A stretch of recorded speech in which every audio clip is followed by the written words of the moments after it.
Hello everyone, so this is day 5 of the video challenge. I think it's day 5. Anyways, I'm just gonna go with the energy that's flowing through me, and what's coming forth is I sense that a lot of people have a hard time feeling what they're feeling right now. And I put on Facebook earlier that it's okay to let go of the shame for feeling the way you're feeling, because it's okay. You know, right now we're going through a huge awakening in our world, and there's so many different emotions coming up for different people. And you know, there's anger, there's sadness, there's a lot of unresolved childhood wounds coming up to the surface because we're with ourselves at our homes, and we're interacting more with maybe our family if we live with them, or roommates or things like that, and we're being triggered, and it's not easy to deal with, you know, and especially if we were younger and we were told that we are wrong for having the feelings that we were feeling, and we are told, you know, whatever we were believing or whatever experience we were having, that it was wrong. And that's it's called gaslighting. And I don't know, I grew up in a family like that, who my dad told me that my experiences were wrong, that I was just imagining it when I felt sad, or when I was dizzy. I had an issue with dizzy, and dizzy was actually my friend when I was little, but I didn't know. I had this like issue with getting dizzy all the time, and what dizzy was telling me was that I was stressed, and I didn't know how to deal with that because everything was stored inside, and when I was stored inside, dizzy came in and tried to get my attention, and then I got scared of dizzy. And it's funny, yeah, I do name my symptoms now. I didn't when I was little, but you know, that's the thing. It's like every feeling, every emotion, every experience we're having in our bodies, or sensations, should I say, is a part of us getting of our attention. If we deny it, if we suppress it, if we you know, take a medication for headaches, or medication for our pain, or whatever. Now, different situations require different things, so I'm not saying never take a medication. The thing is, if we're masking that part of us that's speaking to us, we're missing out on this greatest wisdom. Pain is our teacher, and it's teaching us something. It's like something needs to change in our lives. Something needs to be looked at. Something needs to be acknowledged that we've pushed down, and it's coming up through our bodies. It's coming up in our feelings. And a lot of us have been told or whatever, or maybe even screamed at for getting angry, because our parents didn't know how to deal with anger, so they got mad at us for being angry. And you know, the ideas of you shouldn't feel angry, you're bad, go to your room, getting punished.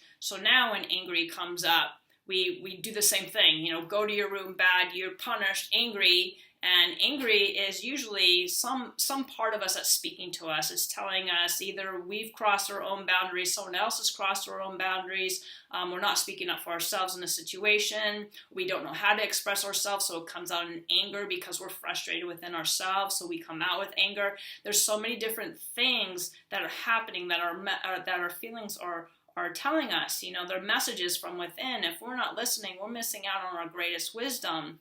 And I invite you today, however you're feeling, you know, if you're feeling sad, if you're feeling angry, if you're feeling depressed, if you're feeling anxious, to be with that part of you, to hold that part of you, to love that part of you, to make peace with that part of you, and to help that little girl, little boy inside know that it's okay to feel however you feel today. They know that you know, they're not going to get punished, that they're not scared, because until we educate that part of us, it will continue to create resistance. That resistant part is a protective mechanism, and that resistance is like kind of like a big parent, but at the same time it's protecting us in a way that's not helping us move more easily in this earthly play. It's protecting us in a way that to keep our little inner child safe, and that's important. But the same token, that inner child is going to run havoc until it has a better understanding of what is okay today. Because some of us haven't grown up emotionally, and when we haven't grown up emotionally, that emotional part of us will filter everything that we see, and it'll actually control our behaviors and our life experience. And it's important to understand that part of us and bring it into the light and help it grow up and help it feel safe and loved in a more healthy way, you know. So the protector is like a middleman. the protector and the little inner child and your big adult self, we all need to be integrated. And I like to call them my higher self too, because we become one big happy family. We feel more relaxed in our body, and you know, there's a lot of different parts of us running around inside too, and those parts come up in different experiences in Earth School. And it's kind of funny when some of them come out of the blue, and those ones that come out of the blue, they've been pushed down for a long time because they weren't accepted in Earth School, and they come up and you're like, hey, who are you, right? So it's like important to get to know all parts of ourselves. Like there's always been like this creative part of me, and I denied it, I pushed it aside, and until I let it express, I was so depressed. You know, there was a part of me that like loved to play and have fun, and I didn't let it do that, you know, and that part of me put brakes on anytime I would work on my business and do things that were very productive, because I never let that part have fun and play. So we need to find balance here. We need to include all parts in our life journey, and give play part a time to play, work part a time to work, although my work is my play. I see it that way. But, you know, for a lot of people, it isn't. And a lot of people don't have balanced life. And a balanced life is a beautiful life. You know, it's like, so balance in a relationship, balance in work, balance in fun, balance in joy, balance in whatever, you know, is part of your pie, to include all of that. And this is how we become a whole pie. You know, we take out a little slice and eat it here, and we don't put it back, or do we? I don't know.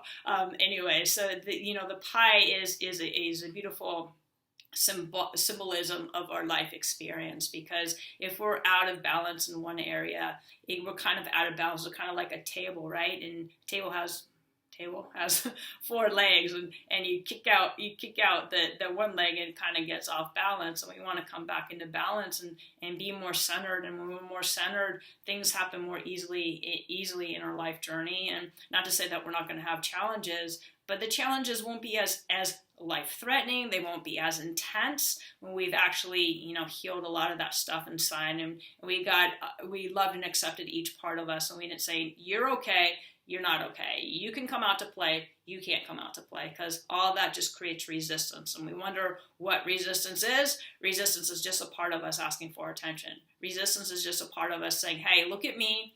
I need you to pay attention to me right now. I don't need you to push me aside or just breathe or whatever. And that's fine, you know, breathe so we can get kind of just relaxed into the moment, and then go into your body. If you're having resistance, go into your body. Feel where that resistance lives. Give that resistance a voice. Be with that part of you. Let it speak. It will show you exactly what needs your attention. The most important thing is to learn how to be with ourselves in loving ways, and to follow our joy, and to follow what makes us truly happy, and to do our best to stay true to our heart and soul, instead of doing what everybody else told us that we should do, and becoming everybody else told us we need to become in order to achieve these things. Because it's not true. Who you are is valuable. Who you are is lovable. Right here, right now, today, you are valuable and lovable in every way. Your bank account isn't going to prove that. Your marriage to someone isn't going to prove that. Your relationship to someone isn't going to prove that. The house you live isn't going to prove that. The car that you have isn't going to prove that. None of that's going to prove your value and worth. Your value and worth was given to you at your birth. Now, all these outer things we can enjoy while we're here, right? But one thing that I know for sure, from my own experience, and it's different for everybody, but for me, none of that stuff ever made me happy. None of that stuff ever took my depression away. You know, what helped me was getting to know me. What helped me was honoring myself, was allowing my creativity to flow, was writing, was singing, was dancing, was doing what makes my soul sing. And I invite you to find that within you. I invite you to be more loving and gentle with yourself. I invite you to make a list of things that make you truly happy. Do your best to kind of just take a deep breath, go into center, listen to your heart, not your mind.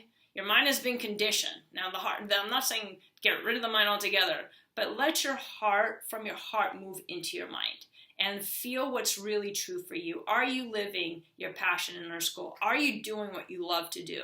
Sometimes we need to take jobs to pay the rent. I'm not talking about that. There's a creative aspect of yourself that needs to create. And if it doesn't create, it's not really happy. You know, that part needs to be happy. When that part's happy, other things start to flow more naturally, but we got to nurture that part first. So I invite you to find that part of you, if you haven't found it already, to love that part of you, to nurture that part of you, to become its cheerleader, and to, you know, just do your best every day, because you are beautiful, you are valuable, you are amazing in every way.